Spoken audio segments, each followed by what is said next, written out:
Hello, welcome everyone to another presentation by Dr. Brian Janeway. Today we're going to be talking about latest discoveries in biblical archaeology. And I'm excited to learn about the new stuff discovered recently. And I'm excited to have Dr. Janeway back with us now. And go for it. Looking forward to hearing you.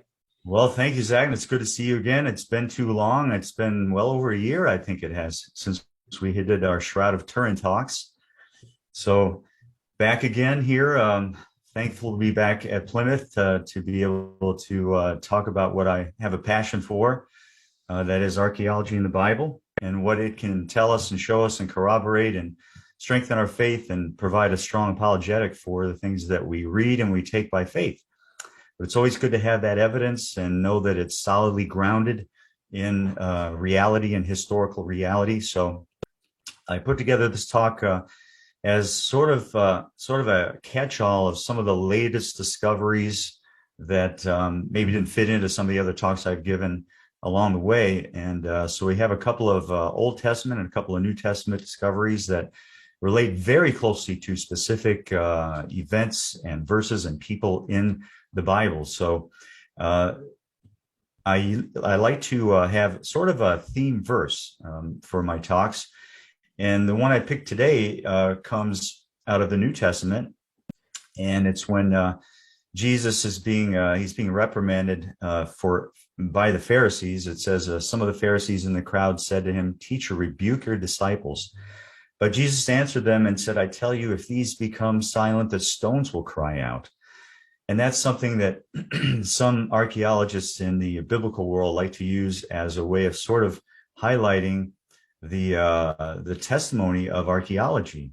The stones, the ancient things that we dig up and stuff actually do testify themselves to the truth of the Bible. So this, even though that's not what Jesus necessarily had in mind, he was saying that the stones themselves can lend witness to the truth of me and the gospel. And so that's what we're looking at here, is ancient things that speak to us through the ages and can testify and corroborate and to the truth of the Bible. So there are a couple of verses I like to ground the practice of archaeology in a biblical sense in. 1 Peter 3:15 is, "But sanctify Christ as Lord in your hearts, always being ready to make a defense to everyone who asks you to give an account for the hope that is in you, yet with gentleness and reverence." So it's a call to all Christians to make a defense. The Greek word there is apologia, which is making an apologetic. It's not though saying I'm sorry, it's making a reasoned defense for what we believe in. And that can come in many forms. It can come in a personal way of testimony and what God has done in your life and doing. It can be historical, and can be philosophical. It can be archaeological, which is my particular forte. But that's what we're all called to do. Now, Jude 3 says, "Beloved, while I was making every effort to write you about our common salvation, I felt the necessity to write to you, appealing that you contend earnestly for the faith, which was once and for all handed down to the saints." So we're to contend for the faith. And then to go back to the Old Testament, which is quoted in 3 of the Gospels. "You shall love the Lord your God with all your heart, with all your soul, and with all your mind." And I'm highlighting here the mind part of it. We can have our faith, we can have our earnestness and our zeal for and our love for God, but we need to engage our minds as well, our intellects, and make intelligent defenses and advance the gospel in every way that we can. So I like to show a couple of the popular magazines and journals that if you're more interested, if you want to go deeper into these things, or maybe subscribe. There's one called Artifacts, which kind of captures all the latest headlines in regular news reports about archaeological discoveries. I find it very helpful to highlight things that I want to then further investigate, and then I can go in and find more details in the journals and stuff about these discoveries. Probably the most popular archaeological magazine for biblical people is Biblical Archaeology Review. It's been around a long time. It has great articles and great photography and authors that are actually doing work in the field. So it's a great magazine. Some of my colleagues like to kind of dismiss it sometimes as being, it's just like for lay people or commoners. It's not sophisticated, but the fact is it's a great magazine. It has great data, and it's written by the top scholars that are doing work in the field. And then Bible and Spade, which is part of the Ministry of Associates for Biblical Research, which is how I got my start in archaeology. And this is very much biblical archaeological. It's sort of patterned after Biblical Archaeology Review, sort of a poor man's BAR, but it's also very worthy and valuable as a resource. You can find that at the website biblearchaeology.org. So we come to our first artifact today, the Bethlehem bulla. Now, this is just a tiny little piece of clay that's been hardened, and it has an inscription on it. So anytime we can find an inscription of any kind, it's extremely valuable. We don't have a lot of inscriptions from the Holy Land, as opposed to the great civilizations on either side. Down in Egypt, we have thousands and thousands of monumental inscriptions in stone, in temples, and in tombs. Just a wealth, a treasure trove of inscriptions. And then we also have the same thing up in Mesopotamia, from originally a Sumerian language into the Akkadian, and then the great civilizations of the Babylonians and the Assyrians. We have just loads and loads of annals and inscriptions, but in the land between, as it's often called, between the two great civilizations, not that much. So whenever we find something, we get all excited about it. This particular one, as is often the case, is sort of an accidental find. So the circumstances around this find were, we go back to about 1999 and the Temple Mount in Jerusalem. And by mutual agreement, the Muslims and the Jews are not supposed to undertake any archaeological excavation on the Temple Mount because it's a holy site for both religions. And so it's necessarily, they're very careful about that, and they try not to break that. But it just so turned out that the Muslims wanted to build another mosque, and there are several up on the Temple Mount, in addition to the famous Dome on the Rock with the gold dome. So they, by night, went in and took about 30 or 40 truckloads of material and dug it out, and then went and dumped it in the Kidron Valley and covered it up with garbage so that no one would find it. But they did find out about it. And so what some enterprising young grad student and his mentor did was to go and retrieve that material and begin a sifting project where they were sifting through every handload, every bucket load of dirt to see what they could find. And they have found a lot of very neat things. This is still going on, by the way. This has been going on for, I think, over 15 years now, this sifting project. It's called the Temple Mount Sifting Project. So they found this little bulla, which is what they used to seal documents with. So you would have a seal a seal called a bulla, and then you would impress it onto a piece of wet clay that you would use to seal the documents. And you would leave an imprint on it with usually the name of the owner of the scroll. So you would have belonging to XX, whatever the name is. Now this one is broken, but there is enough preserved to find out some significant information. For example, it's in the 7th on the top register. So you have 3 registers here, and obviously it's broken away a little bit on the sides, but it says Bishvat in the 7th. And then the second line is, as soon as I bring it up, Bethlehem, and then in the year to the king, or belonging to the king. So this dates to about 700 BC. It's the Bethlehem bulla. It was found in Jerusalem in that sifting project. So it was up where on the Temple Mount, below the level of the current pavement where they were digging out material. So we don't know which king this was, but it was probably during the reigns of one of the other of Hezekiah, Manasseh, or Josiah, right around 700 BC plus or minus.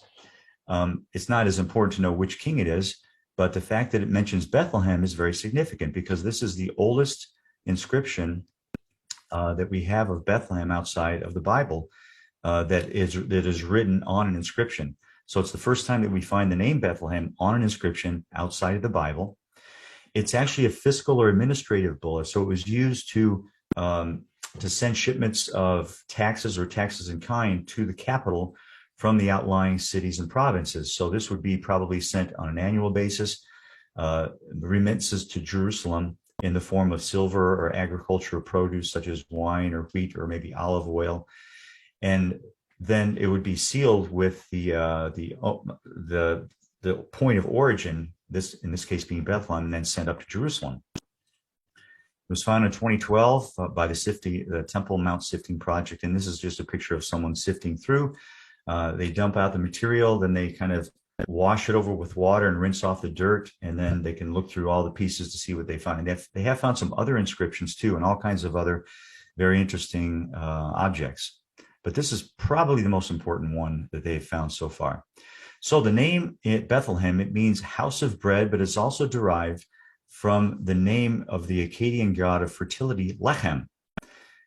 So some people don't subscribe to this, but it is a theory that traces it back to the Akkadian language before it was part of the Hebrew language.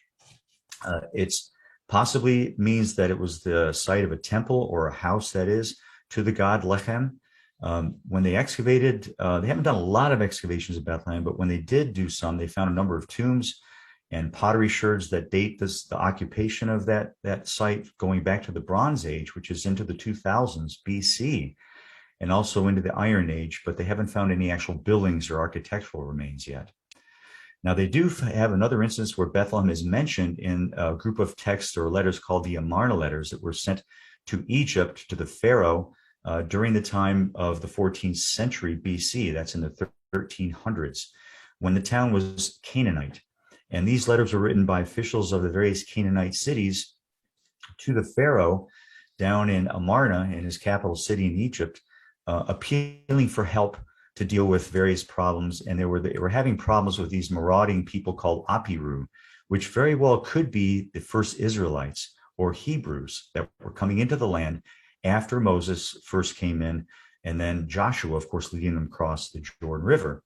So this particular letter mentions Bethlehem, and the governor of Jerusalem, whose name was Abdu-Hepa, he's appealing to the Pharaoh to come and help out with some of his military forces to put down and take back the village of Bethlehem from the Apiru. Apparently the Apiru had taken control of it for a time. So this is the first mention we have of Bethlehem in history, but then the inscription is the first actual inscription that mentions Bethlehem. Now I pulled up a picture of this god, Lachmu, hairy, meaning hairy. He's a Mesopotamian god of protection from demons, often placed in the house and building foundations. Kind of obscure, but that's possibly where the word Bethlehem originally comes from. And when the Bible, in the Old Testament, Bethlehem is associated with a place called Ephrathah or Ephrata. And that could be another name for Bethlehem, or it could be maybe the province or the region in which Bethlehem is located. Now, this is, it's first mentioned as being on the way where Rachel dies and is buried on the way to Bethlehem in the book of Genesis. And the descendants of Judah, after they had come into the land, settled there. This was a part of the tribal allotment that they were given. And so the family of Boaz in the book of Ruth we read about were in this area. And in the valley to the east is where Ruth of Moab gleaned the fields and then returned to town with Naomi. And then the whole story of the book of Ruth follows on after that. This is the context and the place where it took place.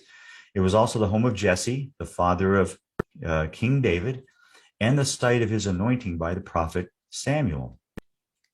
Now, to go further, this is where I find it quite interesting. This is one of my favorite prophecies, biblical or messianic prophecies, from Micah chapter 5, verse 2. It says, "But as for you, Bethlehem Ephrathah, too little to be among the clans of Judah, from you one will go forth for me to be ruler in Israel. His goings forth are from long ago, from the days of eternity." Now, this book would have been written in or about the 7th or the 6th, probably the 7th century BC by the prophet Micah.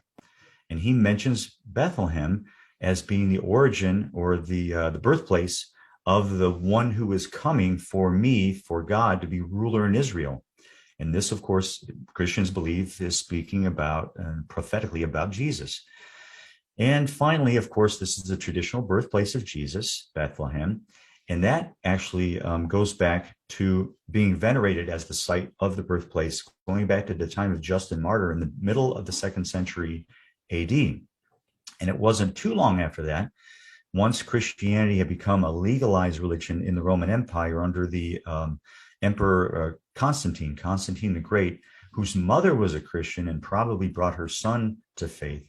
Queen Helena then went on a pilgrimage to the Holy Land and started to mark out some of the holy sites for the first time, where they then built royally sanctioned cathedrals or large churches on these very famous sites. The Church of the Holy Sepulchre in Jerusalem, the Church of Nativity in Bethlehem, and the Church of Annunciation up in Nazareth. So that was the early 4th century, around about 325 AD. So that's when we first find a church built on the site of what was a cave that was held to be the traditional location of the birth of Jesus. Okay, so now we move to our second inscription. And this one is called a Jerubbaal inscription. And this is brand new, just about a month or two old. And I kind of got excited about this because it comes from an earlier period, the book of Judges. We don't have very much inscribed material at all from any time before the time of Kings, really, and a little bit during the time of David. We have a couple of inscriptions that mention David, but they're actually from 150 years after David's reign. But we go all the way back to about 1100 BC and during the period of the Judges for this inscription. And it was found at a site where I was actually digging 2 years ago. And it was only about 6 months later when they returned to the site for a summer season. I was there during February. They found this inscription. So I wasn't on site when they found it, but they just announced it a couple of months ago as their discovery from the site is called Khirbet al-Rai. Now we're going to go through a little bit on Gideon. You have a whole host of different judges who arise during times of crisis. So just to set this chronologically within the broad spectrum of biblical history, you have Moses coming, leading his people for 40 years through the desert and up to the promised land, where he's only allowed to look in to the promised land, into the Jordan River Valley and over to Jericho. But it's then given to Joshua to actually lead the people across the River Jordan, then to conquer Jericho and then the land of Canaan from the people who were living there at the time. So they go ahead and they start to conquer some of those cities, but they don't complete the conquest of Canaan. And so for several hundred years, they're living amongst the Canaanites, who are still occupying some of the cities, and the Israelites are occupying other ones. We have a lot of strife and tension where some of the tribes of Israel are fighting against one another, because they're all given their tribal allotments, and some of them go and some of them don't go to their tribal allotments. And so there's disobedience. They don't follow God's command to take control of the land completely. And so they're afflicted for centuries of time with warfare and strife and division. So that's the period of the book of Judges. And so you have a number of these judges coming up for a period of time, and then they kind of melt away and go away once the crisis has passed. So Gideon, it turns out, more is written about Gideon than any other judge except for Samson, who's another very famous judge who, of course, we have the story about Samson and Delilah. Delilah was a Philistine, and he had relations with her, and he got into all kinds of trouble. But that's Samson. So Gideon, we go back to chapter 6 in the book of Judges, and just to sort of hit the high points here, and forgive some of these funny cartoons, but I try to find something to actually illustrate instead of just telling you or talking about it or reading a verse. So Israel at this time was oppressed. That is, they were being dominated by Midian, the Midianites. And then an angel of the Lord appears to Gideon while he's treading grapes on a threshing floor. And that's in chapter 6. So he comes along and he says, "The Lord is with you, O valiant warrior. Go in this your strength and deliver Israel from the hand of Midian." So he's being called by God through his angel to go and lead his people to deliver them from the oppression of the Midianites. Now, his first task that he's asked to do is to knock down the altar to Baal that his own father had, that is Gideon's father. So he's instructed to go and pull down the altar of Baal, which belongs to his father, and to cut down the Asherah that is beside it. Now, the Asherah would have been a representation, some kind of a wooden representation of the goddess Asherah. So you have Baal and Asherah. It's like mom and dad god of the Canaanites, Baal and his consort Asherah. So these were obviously forbidden to be worshipped by the Israelites, and they were instructed, of course, to remain faithful to their one true God, Yahweh. but already they were falling into idolatry and they were adopting the ways of the Canaanites. So Gideon's being instructed to tear down the altar of his own father, who was worshiping Baal and Asherah. So here's a picture of him, an artist's rendition of pulling down the bull, which is the representation of Baal, and then the Asherah pole.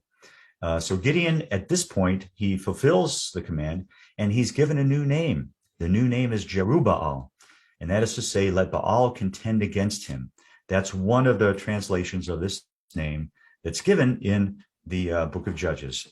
So he's faithful in that command, and then now he's to go about and to do greater things. But Gideon is still unsure, and he wants to make sure he has God's blessing and that he's chosen by God and God's going to be with him.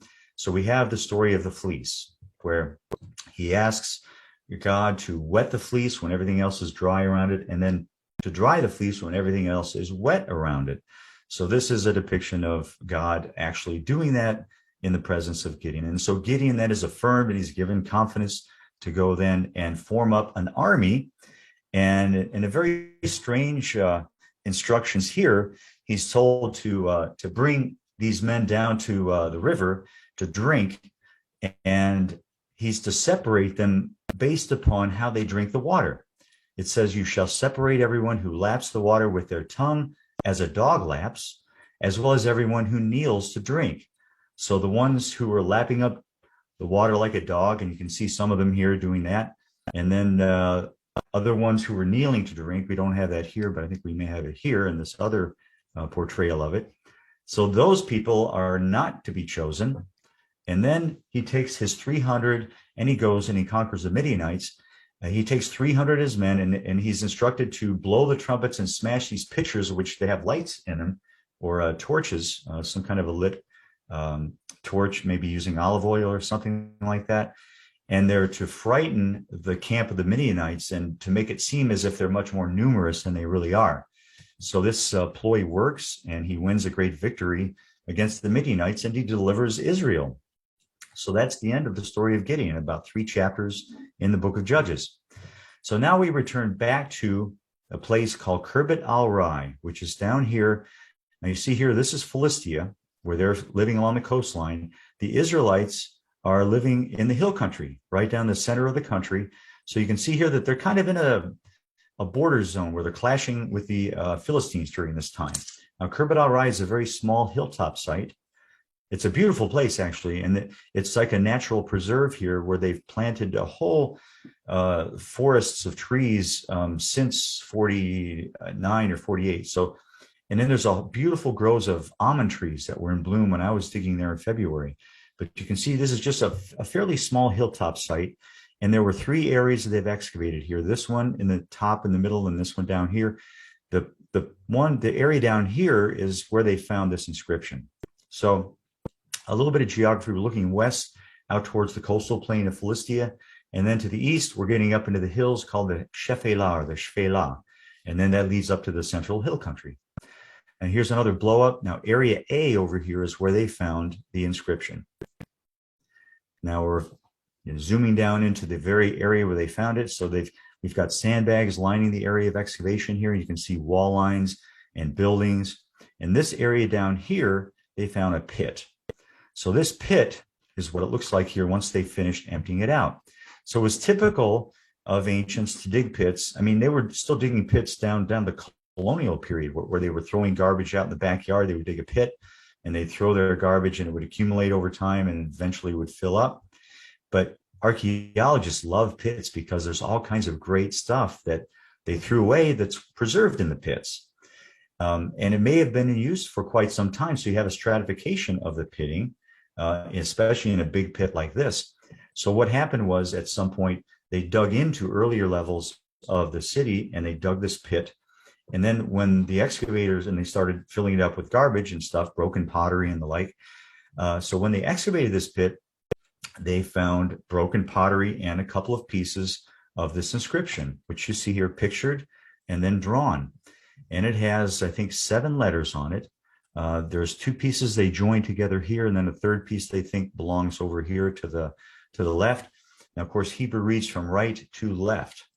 So you have here the name of Jerubbaal, which is the name that had been given to Gideon.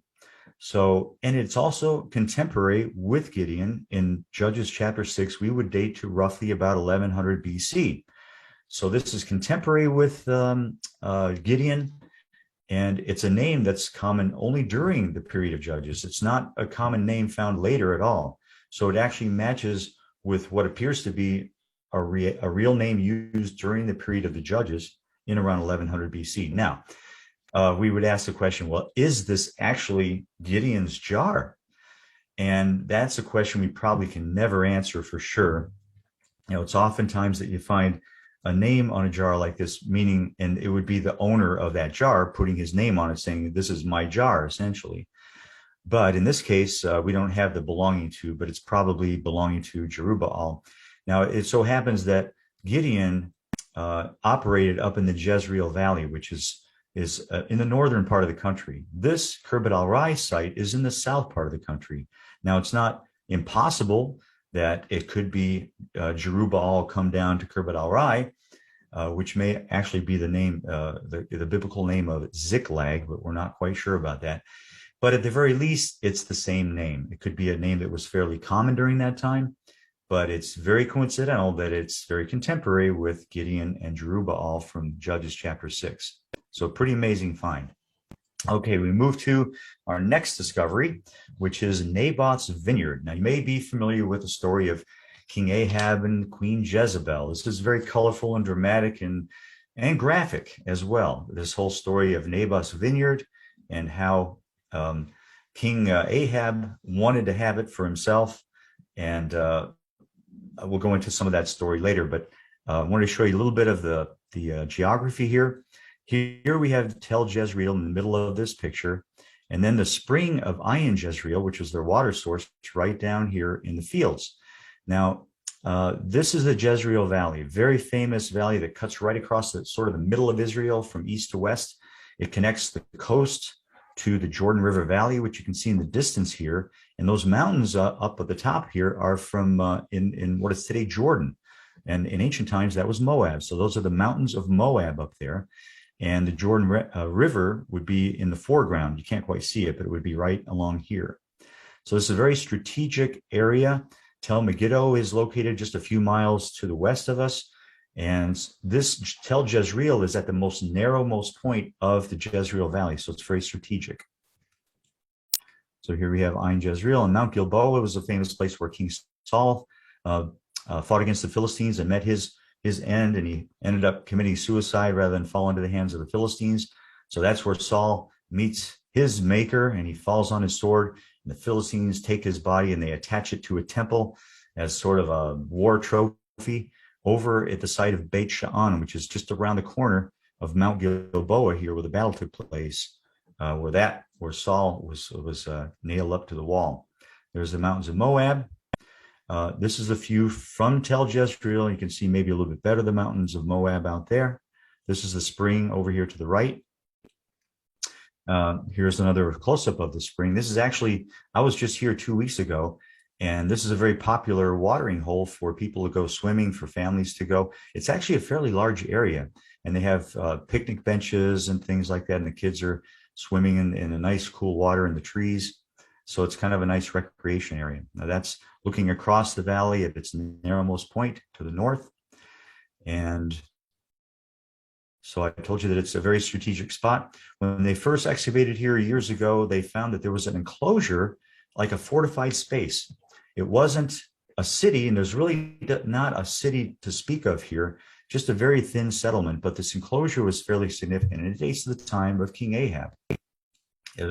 So they found a couple of towers on a couple of the corners to the northeast and to the southeast, and a gate on the south side, as well as a moat that was actually cut around the walls too. So it was a pretty substantial fortified enclosure where probably provisions, soldiers, chariots, horses could all be kept inside that enclosure at a place that was very strategic to launch armies from at Tel Jezreel.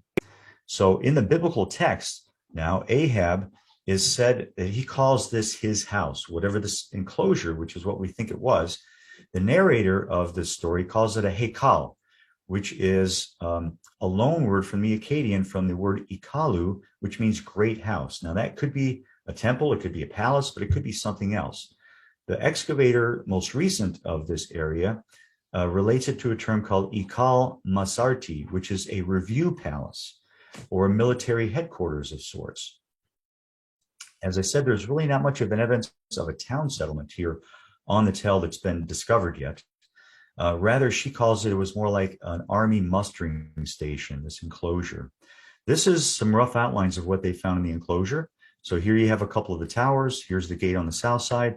They didn't excavate the whole thing, but there was definitely an open area in the middle. It was not built up inside the walls. So that leads them to believe that it was a military enclosure. Now this shows some of the geography on the tell. Here we're looking east, and this is where the enclosure was located. And then just right down here was where they found a winery, just down the hill from where the enclosure is located. And here's a nice aerial shot. That's an outline of where the enclosure was. The winery was right down here on the lowest. This is like a terracing area here, agricultural terraces that were built. And of course, very productive and rich fields up and down the Jezreel Valley. There's a blow up of the area. So this is actually what they found, cuttings in the bedrock that had all the makings of a wine production facility. This would have been located right amongst the vineyards around it and in the fields below it. So a very centrally located vineyard to take advantage of the rich agricultural fields that were surrounding it. So we have about 130 square foot complex here. It's located next to very fertile agricultural terracing and the spring. It has a number of cuttings in the rock, like a treading floor, which is number one here, this big square area where they presumably were treading the grapes. 34 square feet. 2A and B is here and here, rectangular vats that are 14 square feet and about 3 feet deep, and a number of other cuttings. There's a basin, number 3, numerous mortars and pits all around the area. You see them blown up here on the bottom, 3 of their pits. Now, this is the video that I will play. We had a little trouble here with the audio, but let's see if we can get it to work. Okay, so it's not going to work, the audio, but what I'll just try to say is what I was saying here. This is what could be the Naboth, the vineyard of Naboth's from the Book of Kings. Now they speculated that based on the dating of the enclosure and other structures they found in the area, and also the type of vineyard here, they compared it to other known vineyards and how it was arranged and cut into the bedrock, and believed that it was contemporary with the time of Naboth, which would be around the time of King Ahab, say, or in the 8th century, the 9th to the 8th century BC. And then it was in use for centuries after that time. So the main form of dating was sort of indirect in that they looked at the types of vineyards and how they were set up, and it looks like it goes back to that time period. So that's what you're looking at here.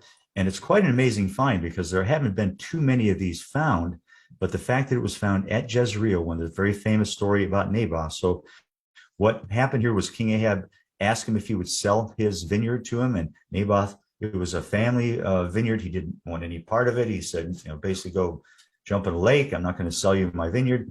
So Ahab was flummoxed and he was frustrated. He didn't know what to do.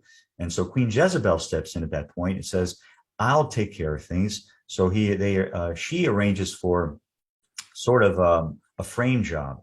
So that she invites him to, with some people, some ne'er-do-wells, to have some kind of a dinner for him in honor of him. And then they accuse him falsely, and then they end up stoning him to death. And so then Ahab and Jezebel take control of the vineyard. But of course, they're cursed. And Jezebel there's a prophecy that the dogs will eat her. She'll meet her demise, and the dogs will eat her up. And the only thing that will be left will be the palms of her hands. And so that sordid story takes place in the setting of a couple of kings who were fighting against the Moabites, and King Jehu is anointed by one of Elisha's, the prophet Elisha's followers, to be king in Israel, to overthrow King Ahaz King Joram, and to actually have a military coup. And so Jehu rides back in his chariot to Jezreel, where Ahab has now passed away, but Joram is the king. So he actually kills Joram, and then he has the attendants of Jezebel, who is apparently standing up and looking out of the window from the second or third story. He has their attendants throw her down and kill her in the fall, and then the dogs proceed to eat her body. And when they come back out again, Jehu goes in, and then when he comes back out again, there's nothing left of Jezebel except for her palms of her hands. So it fulfills a prophecy that she was judged by. Now, these were some of my travel mates the other day when we were at the winery, and I had them reenact a little bit of wine treading here. So they're just doing a little bit of treading here, and unfortunately we can't hear it, but you can see them just a few seconds here where they're going to simulate what it was like to tread grapes at Naboth's vineyard. Now, a very interesting find related to this is a seal like the one we had earlier from Bethlehem, but this is much more ornate and has a number of letters on it, which could have been Jezebel's seal. Now, it's not totally agreed that this is authentic, but it's a very fascinating object nonetheless. So it reconstructs a couple of the letters up here that are broken off, which is almost always la. That means belonging to, as I had mentioned earlier, belonging to the person who is making the seal, who's then putting it on a wet piece of clay to seal a document tied up with a string, a scroll of papyrus, then has the owner's name on it that's pressed into the wet clay. Now, this dates to about the 9th century.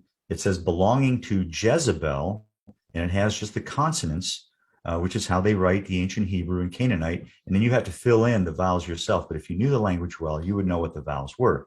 So it says belonging to, and that's reconstructed up in the broken part, Yod Zion Beth Lamed, Jezebel or Jezebel. Now, it has some very interesting iconography here, too. Now, Jezebel itself means, where is His Highness Baal? So we know that she was the daughter of a Phoenician king by the name of Ethbaal. And so when she came in and married into Ahab, she brought with her Phoenician religious practices and stuff that were forbidden for the Israelites and for King Ahab to follow, but they did anyway. So she's considered a very evil influence on Ahab and on Israel at that time. And she persecuted the prophets of God, of course.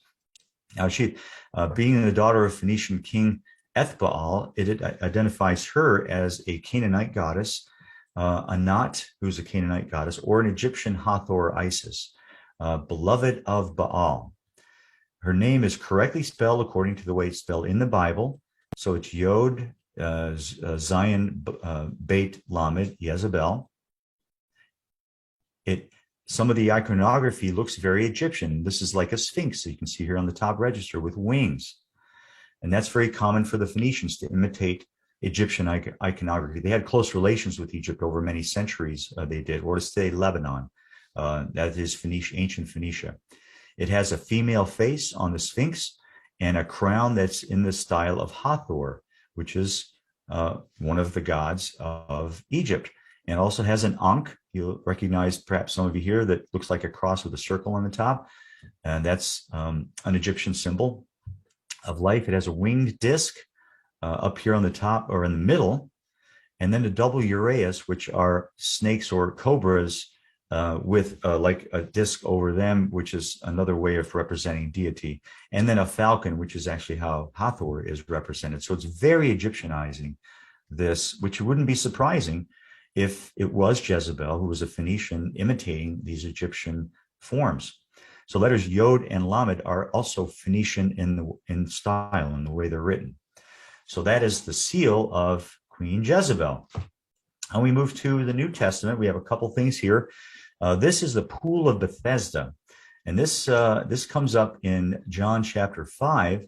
And this, of course, was the scene of one of Jesus' miracles.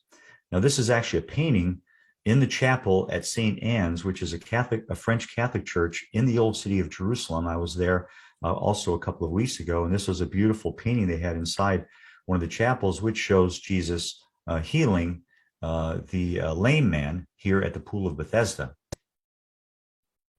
Now, just to situate ourselves geographically within the city of Jerusalem, you have the Temple Mount here. which was the temple at this time of Herod during the New Testament times. Now the Dome of the Rock sits in this location with the Golden Dome. You have the pools are located north of the Temple Mount. And then you have, I'll just draw your attention here because we're going to go down here next, the Pool of Siloam, way down here on the south. So that's where the pools of Bethesda. Now here's another sort of mock-up. This is actually based on a full-scale model, which is located at the museum, the Israel Museum in Jerusalem now. And you can go and see this. And all the buildings are built up to the best knowledge we have archaeologically, historically, according to the first century, the time of Jesus. So you have the Temple Mount here. You have the Fortress Antonia, where the Roman soldiers were stationed. And then there's a Pool of Israel here. There's the eastern wall of the city of the old city of Jerusalem. And over here, you have Bethesda, it's like a two pool complex.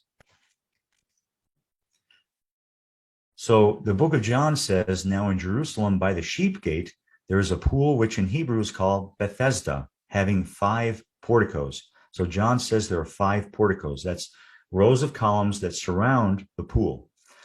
In these porticos lay a multitude of those who were sick, blind, limping, or paralyzed.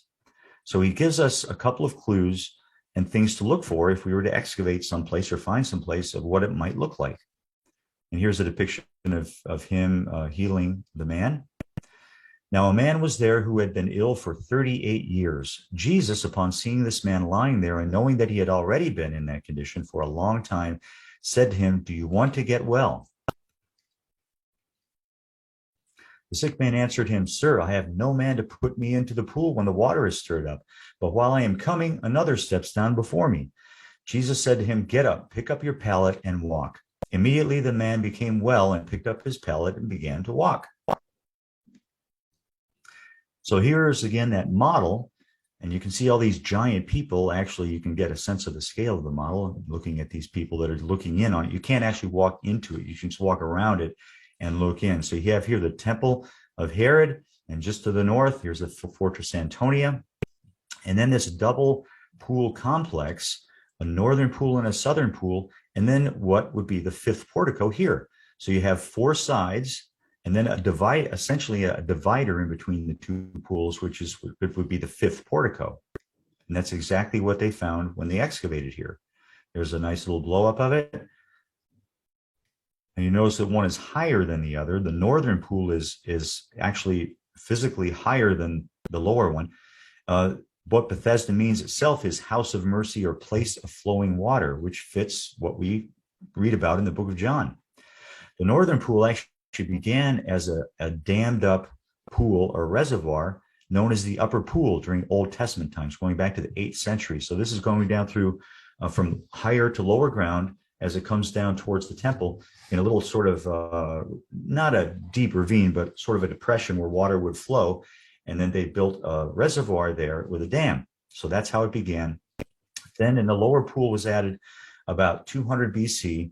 And in the 1st century BC, it may have functioned as an Asclepion, which is a Greek healing temple, which kind of fits with what the layman and others that would assemble there would assume were healing waters. So this kind of fits what we might expect to find there as an Asclepion. Now, more recent excavations suggest that after this period of it could have been both actually, but it's probably more properly speaking in the Jewish faith, a mikveh, which is a ritual cleansing pool. So that would have been the lower basin. The upper basin would have been an otzer, which is what fed the lower pool. So what the requirements ritualistically for an otzer and a proper mikveh is that it has to be given by the hand of God. That is, it has to have a natural flow of water into the otzer, either by raining or by a stream or river, which would feed into it. And then the lower pool would be where the people would go in and do their ritual cleansing. This is, by the way, most people think is the forerunner to baptism, which was the practice of the Jews to ritually clean themselves before they would go up into the temple. Now, this is a large public mikveh, and there are others in the vicinity. In fact, the 2 largest ones that have been found are Bethesda and the Pool of Siloam. And these were necessary to accommodate large crowds of people that would come on the big feast holidays from all over the country. They would come to Jerusalem, the festivals of Passover and Sukkot and Shavuot. So they would then come, large numbers of people. They would have to be ritually cleansed in these large pools, and then they could go up into the temple precinct. Now, this is what it looks like today. It's down into a deep hole below the current level of Jerusalem. And they actually wouldn't let me go down there, even though there's a ladder that leads down there, but they had it all closed off and roped off. But you can look down and you can see some of the steps of this was part of the southern pool, the mikvah. And that dates to the 1st century. Now, I filmed another little video here, which is probably not going to hear it, but I'm looking over my shoulder and looking down into that deep area. Now, what has built up since then was, once it was abandoned, the Byzantines began, as I mentioned earlier with Queen Helen and Constantine, started to mark these holy sites. And this was another holy site that was marked. So the Byzantines actually built a church over top of the Pool of Bethesda. And then later on, the Crusaders came along and built another church on it. So this had the effect of building up layer upon layer over many centuries. So that's why it's looking so deep now, back to the 1st century levels. So we'll move on here and go to our final discovery, another very recent find, the Pool of Siloam. Now, this had several periods of occupation. This is, if we go back to the time of Hezekiah, about 700 BC, he cut a tunnel through solid rock below the city of David, where the Israelites were living at that time, from the spring of Gihon, which was the water source of ancient Jerusalem, through this rock-cut tunnel down to a pool down below the city in the area of Siloam. And this was all within the walled city. This was a way of securing the water source inside the city so it wouldn't be vulnerable to attack from besiegers or armies coming from the outside, from the east side in the Kidron Valley. So this has a Old Testament period. The tunnel that was cut through here, you see down here, you have the Gihon Spring, which is a perennial spring. It still flows today.